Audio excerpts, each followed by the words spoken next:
usual topic that we see in the media. Yes, it's the global warming. We must have every day and then, if the media doesn't cover anything important, they will focus on global warming. And we might be knowing the basics of what is it, and it's basically the melting of glaciers and then the seawater is increasing. That's all we know. But have you ever thought of what are the other factors that the global warming is causing?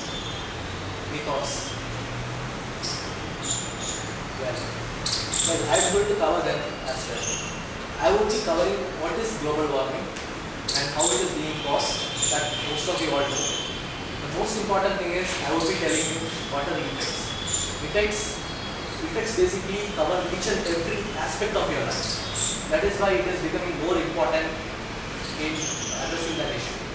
And finally, I will be telling you what are the solutions that we can offer to this planet to prevent the world from deteriorating further. Let me talk about global warming. Global warming, as the definition goes, Wikipedia says, it's basically the warming of the planet. The phenomena goes like this. There are something like greenhouse gases, carbon dioxide, methane. These are being emitted naturally, as well as there are a lot of industries that is emitting carbon dioxide and methane. When this is a natural process, Earth has a feedback mechanism. Feedback mechanism in the way there is a cooling that happens, and at the end of the cycle, the heating happens. So it is a cycle. When it is being induced artificially, what happens is the cooling and the heating becomes extreme. The cooling becomes overcooling and heating becomes overheating. That is what we see in Delhi. When there is summer, we often see extreme weather, and when there is a winter, the other way around. Right.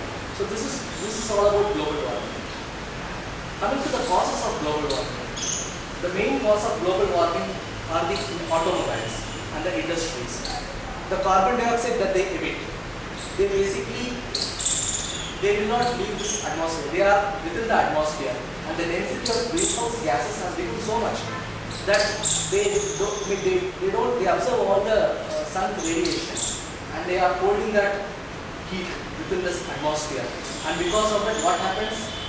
The sun's rays, which falls on the earth, it's not reflected back. It is being contained within the atmosphere, and the ocean surface is overheated. And because of that, the rain is extreme. You can find from the news, from cyclone Laila to Leh, there is a cloud burst. Everything is extreme weather condition. And a lot of these aerosols which are being emitted to the atmosphere, that is also causing global warming. And the chlorofluorocarbons, especially the sulfur that they emit, they also cause a lot of global warming. Coming to the effects of global warming, there are various areas in which I can classify these effects. One is economical effects, other one is physical effects, then comes ecological effects and social effects. Physical effects. Let's take physical effects. Then you all know about glacier retreating. Glacier retreating is the process because of this warming.